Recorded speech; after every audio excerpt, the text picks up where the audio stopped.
முஹம்மது ரசூல் இடத்திலே வருவார்கள். இந்த உலக மக்கள் எல்லாம் முஹம்மது ரசூலை நோக்கி பயணிப்பார்கள். எங்கே முஹம்மது ரசூல்?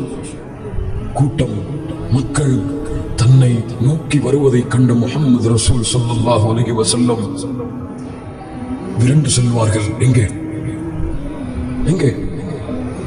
ரப்புடைய அரிசிக்கு முன்னால் அல்லாஹ்வுடைய தூதர் சொல்கிறார்கள், மக்கள் எல்லோரும் அந்த கவலையோடு அந்த சத்தத்தோடு வருவதை பார்த்தவுடன் சென்று ரப்பின் அரிசிக்கு முன்னால் சுஜூதிலே விழுந்து விடுவேன், அல்லாஹ்வை புகழ்வேன். அந்த வார்த்தைகளை இந்த உலகத்திலே யாரும் இதற்கு முன்னால் உச்சரித்திருக்க மாட்டார்கள். புகழ்வேன் சஜிதாவில் அழுது கொண்டு புகழ்ந்து கொண்டிருப்பேன்.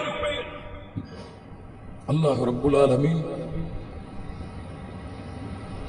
பேச ஆரம்பித்தான். கொஞ்சம் கேளுங்கள். மறுமை நாளிலே அந்த ரப்புல் ஆலமீன் அவ்வளவு கோபத்தில் இருக்கக்கூடிய அந்த ரப் பேசக்கூடிய முதல் வார்த்தை என்ன தெரியுமா?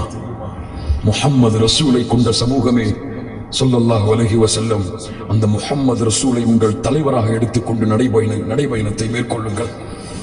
அந்த முஹம்மது ரசூலின் புகழை இந்த உலகத்திற்கு பறைசாற்றுங்கள். ஏன்?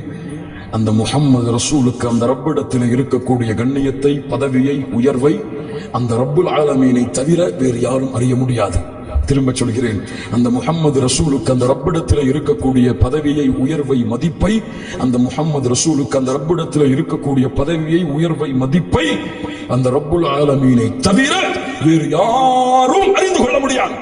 அந்த மஹ்ஷர் மைதானத்திலே மக்கள் எல்லாம் தன் நிலைமையை பற்றி பேசிக் கொண்டிருக்கும் பொழுது அந்த ரப்புல் ஆலமீன் பேசக்கூடிய முதல் வார்த்தை, யா முஹம்மத் இர்ஃபா ரஅஸக் சல் துஅதா வஷ்ஃபா துஷஃபா.